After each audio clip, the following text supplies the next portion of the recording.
Dylan had always prided himself on maintaining control over his career, his emotions, his meticulously designed life. But when Grace called, asking him to mentor Logan through his college applications, he agreed without hesitation. Logan had always been an impressive young man, effortlessly magnetic, with an athlete's grace and a sharp, restless mind. At 18, he had grown into something striking: broad shoulders, golden tanned skin from years of swimming, and eyes that held a quiet intensity, an unsaid challenge beneath their warm hue. Their first study session was supposed to be simple. Dylan had prepared himself for dry discussions of architecture programs and admissions essays. But Logan made even the mundane feel charged. He lounged in the chair opposite him, stretching lazily, his muscles flexing beneath his fitted t-shirt as he skimmed through brochures. There was a confidence in the way he spoke, a deliberate slowness to his movements that made Dylan too aware of his presence. Then, Logan leaned forward, eyes locked onto his. "I want to build something breathtaking. Something that makes people feel the way you make me feel." Dylan swallowed, his throat suddenly dry. Something about the way Logan said it, the way his lips lingered around the words, felt dangerously close to temptation. Dylan told himself he was imagining things, the glances that lasted a second too long. The way Logan positioned himself just a little closer than necessary. But if it was all in his head, why did the air between them feel so thick? So electric? The lines between them were still intact, but Logan tested their edges, pressing against them with quiet, almost playful persistence. Their late-night study sessions stretched longer, the air growing heavier with something unspoken. Logan had a way of filling every space effortlessly, sprawled on Dylan's couch with one arm draped behind his head, the rise and fall of his chest unhurried. Knowing, he would flip through pages of design books with lazy fingers, lips quirking whenever he caught Dylan watching him. "You overthink everything, you know that?" Logan teased one night, leaning in to grab a book from the shelf behind Dylan. He moved closer than necessary, his shoulder brushing against Dylan's back, breath warm against the nape of his neck. Dylan went rigid, pulse hammering. Logan didn't step away. Instead, he lingered, fingers grazing Dylan's wrist as he pulled the book into his lap. "You always smell so good," Logan murmured, his voice low, smooth. Dylan forced himself to exhale, to act as if the words didn't send a shiver down his spine. This was a game, wasn't it? A slow, deliberate one, where Logan set the pieces and waited to see if Dylan would play. The terrifying part was, Dylan wasn't sure how much longer he could resist. The storm came without warning, drenching the city in sheets of rain as thunder rumbled low in the distance. Dylan had just poured himself a glass of whiskey when a knock echoed through his apartment. He knew before he even opened the door. Logan stood there, rain-soaked and breathless, his shirt clinging to his skin, dark curls dripping water onto the floor.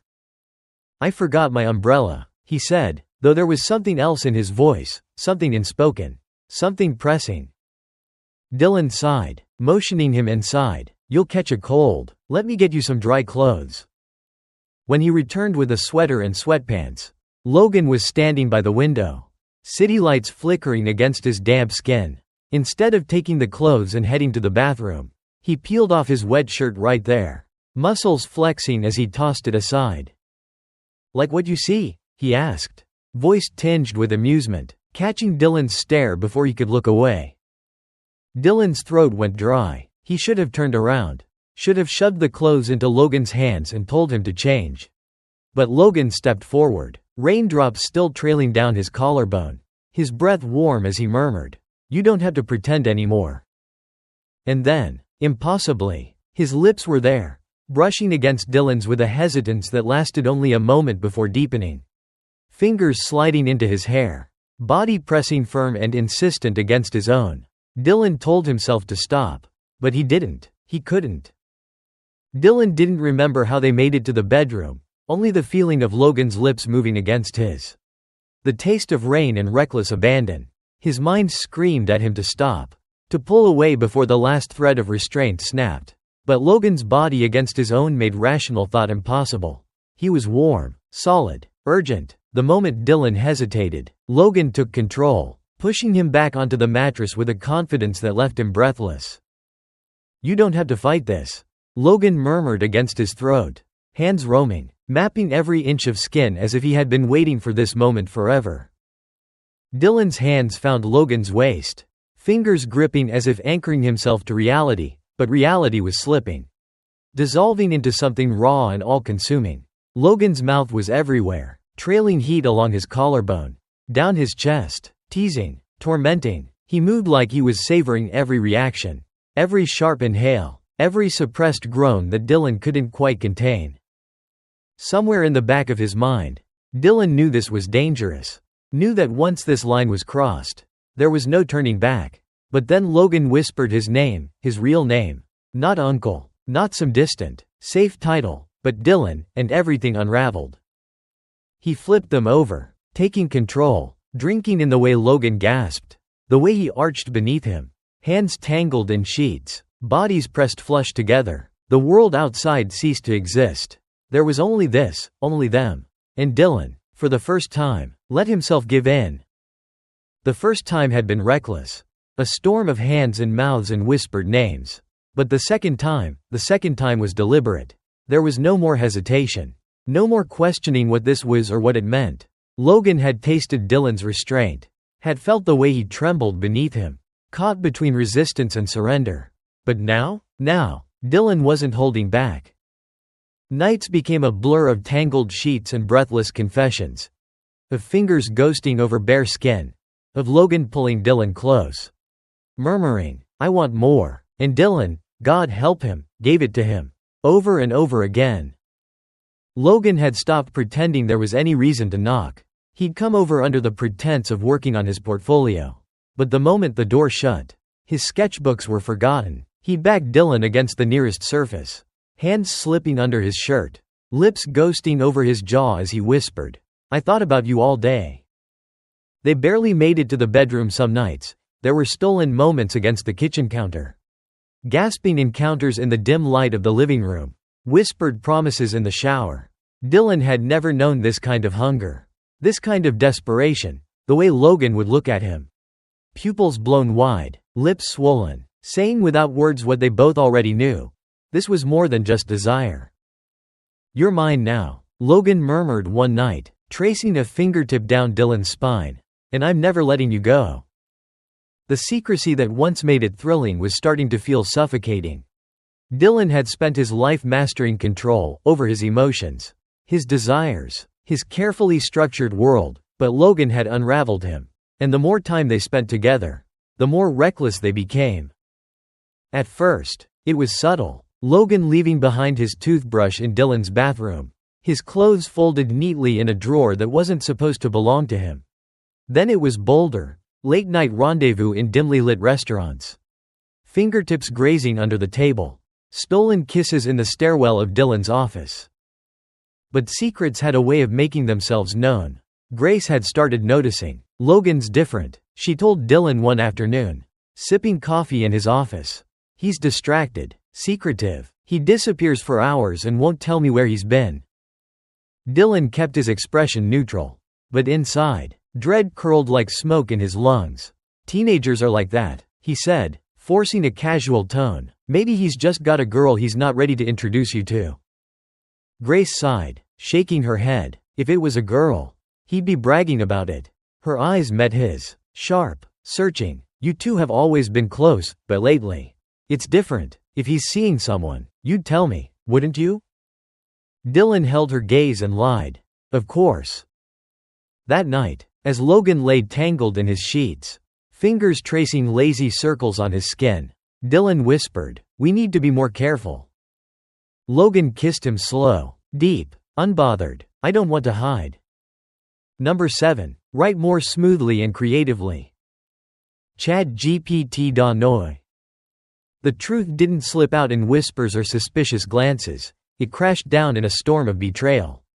Impossible to contain. Robin had never been one to keep her curiosity in check. When Logan left his laptop open on the dining table, she only meant to borrow it for a school project. But a single misplaced folder, filled with private journal entries, unsent letters, and raw, unguarded confessions, changed everything. She read it all. The late-night meetings, the stolen touches, The whispered "I need yous." And the worst part? She could see it in her brother's words. This wasn't a mistake. It wasn't something he regretted. It was love, reckless and burning, but love nonetheless. She ran to Grace, breathless, clutching the laptop like it might catch fire. "Mom, you need to see this." The confrontation was inevitable. Dylan barely had time to brace himself before his front door flew open. And there stood Grace, eyes wild, her chest rising and falling in quick, shallow breaths. "How could you?" she spat, voice sharp enough to cut. "He's my son, your nephew. How could you touch him?" Behind her, Logan stood frozen, pale but defiant. "Mom, stop. You don't get to defend this." Grace turned on him, voice breaking. "You're confused, Logan. He took advantage of you." Logan's jaw tightened. "No, I knew exactly what I was doing." The silence that followed was deafening. And in that moment, Dylan knew everything was about to come crashing down. Everything unraveled with brutal efficiency. Grace was relentless, her fury a force that neither of them could fight. She threatened legal action, but Logan, standing tall despite the tremor in his voice, reminded her he was 18, an adult by law, if not in her eyes. That didn't stop her from waging war in every way she could. By the end of the week, Dylan was drowning in consequences. His firm didn't fire him outright, but the whispers were enough, a silent execution of his career. Colleagues who once respected him now averted their eyes. Conversations hushed when he entered the room. The weight of judgment pressed down, suffocating. He resigned before they could force him out.